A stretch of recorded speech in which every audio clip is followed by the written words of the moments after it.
अलवर राजस्थान के नेता प्रतिपक्ष टीकाराम जूली ने शुक्रवार को मोती डूंगरी स्थित कार्यालय पर लोगों से जनसंपर्क किया। भारी संख्या में लोगों ने अपनी समस्या लेकर वहां पर पहुंचे और नेता प्रतिपक्ष ने उन समस्याओं को सुनकर उनका समाधान भी किया।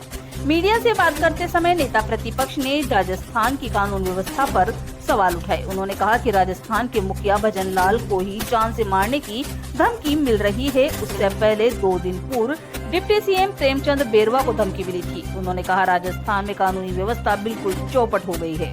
पानी की समस्या को लेकर उन्होंने कहा कि अब तक सरकार गंभीरता नहीं दिखा रही। जब तक जनता को पानी नहीं मिलेगा, ERCP को लेकर राजस्थान सरकार बड़े बड़े मुद्दों पर बात करती है, लेकिन जनता को पानी तक नसीब नहीं हो रहा।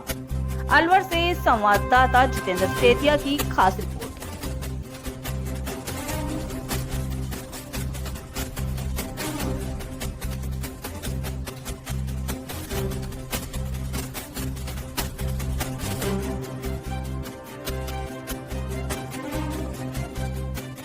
की जन समस्याएं जानी है, कितना समाधान हुआ है? देखिए, मैं लगातार जो है जन सुनवाई करता हूं और अलवर आता हूं तो विशेष रूप से पूरे जिले के लोग यहाँ पे उपस्थित रहते हैं। जहाँ तक काम की बात है तो सरकार का जो रवैया है वो गरीब लोगों के प्रति, आम जनता के प्रति पॉजिटिव नहीं है। आज भी लगातार जो है पानी की भारी समस्या बनी हुई है अलवर के अंदर, अलवर ग्रामीण के अंदर। और पुलिस का इतना बुरा हाल है कि लगातार शिकायतें हमारे पास आती हैं कि पुलिस की जो तफ्तीश है वो अच्छे से नहीं हो रही है। और हालत ये है कि लोगों के आशियाने कई जगह पे जायज नाजायज सारा काम चल रहा है, तो ऐसा नहीं होना चाहिए। प्रशासन की तरफ से मैं कहना चाहूँगा, जो इलीगल है उस पर कार्रवाई होनी चाहिए, जायज है उसको तक नहीं करना चाहिए, ये मैं प्रशासन से भी कहना चाहूँगा। और चूंकि जो सरकार का जो रवैया है, जो सिस्टम है, जो ढर रहा है, वो बहुत ही नेगेटिव रूप से चल रहा है। गर्मी आने वाली है, बिजली की समस्या आज से शुरू हो गई है। अभी अलवर में मैं खुद आया हुआ हूँ, सुबह सुबह 3 घंटे का कट तो मैं खुद ही मैंने देखा है। रातों को गाँव की लाइट काट रखी है। अब गर्मी शुरू हो गई है, बच्चों की पढ़ाई भी चल रही है, मच्छर भी है। आधे एरिए के अंदर टाइगर, लेपर्ड, इनका भी डर रहता है। इसके बावजूद जो है कोई सुनने को राजी नहीं है। बिजली विभाग जो है पंचायतों के कनेक्शन काटने में लगा हुआ है, उनका बिल जमा नहीं हो रहा। तो जब बिल जमा भरने की जिम्मेदारी सरकार की है, सरकार का एक डिपार्टमेंट बिल नहीं भरे तो दूसरा कनेक्शन काट देता है, परेशान जनता होती है। तो ये जो सिस्टम है सरकार का, ये कहीं ना कहीं सही नहीं है। इसका खामियाजा आम जनता को उठाना। पानी की समस्या लगातार बनी हुई है सर, उसके बारे में क्या कहना चाहिए? देखिए, पानी के लिए सरकार जब तक संजीदा नहीं होगी, हम लोगों ने ERCP का काम शुरू किया था, इस सरदार नवनेरा बांध हम लोगों ने बना दिया था और उसके आधार पे ही अलवर को पानी मिलना है। सरकार जल्दी करे तो वो पानी समय से आ सकता है, लेकिन जिस रफ्तार से ये सरकार चल रही है तो इनके समय में तो एक बूंद पानी की तो छोड़ दो, लाइन भी अगर ये अलवर की बिछा दे तो बड़ी बात होगी। बीजेपी का शासन है, बीजेपी के नेताओं को धमकी मिल रही है, क्या कहना? आज मुख्यमंत्री जी को फिर धमकी मिल गई, 2 दिन पहले डिप्टी सीएम साहब को धमकी मिल गई। तो ऐसा लग रहा है जैसे मजाक हो रहा है। ये सरकार चल रही है, एक सर्कस चल रहा है।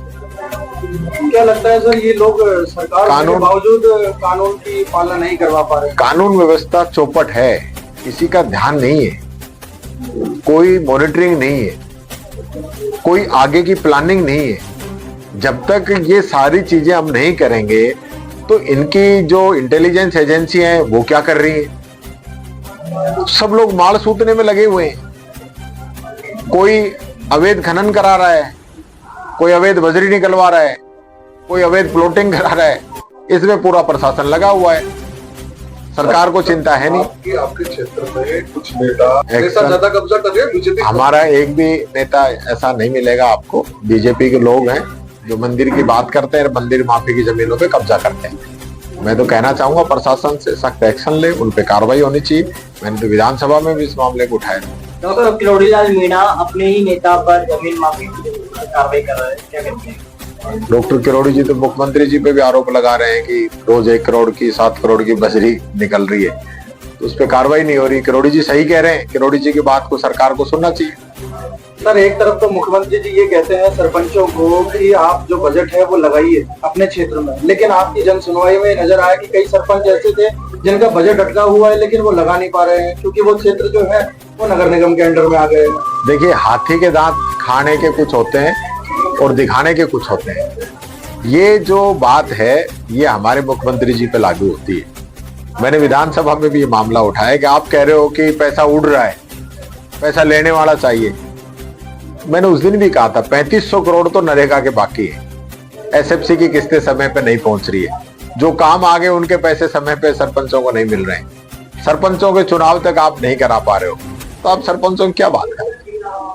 100% जो है विधानसभा के अंदर आसन की जिम्मेदारी होती है कि वो दोनों पक्षों को समान रूप से लेके चले। लेकिन आप देख रहे होगे दिल्ली के अंदर राहुल गांधी जी को रोका जा रहा है और यहाँ मेरे को बार बार सरकार का ये प्रेशर रहता है कि नेता प्रतिपक्ष नहीं बोले या विपक्ष के लोग नहीं बोले, हमारे सदस्यों को, मेरे को नहीं, हमारे और भी सदस्यों को रोकने की कोशिश की जाती है, जो कि गलत है। चुनाव को जीतते बिहार के हिसाब से पूरी प्लानिंग चल रही है। मुंह में राम बगल में छुरी, ये कहावत इन जैसे लोगों के लिए बनी थी, तो सब लोग जानते हैं।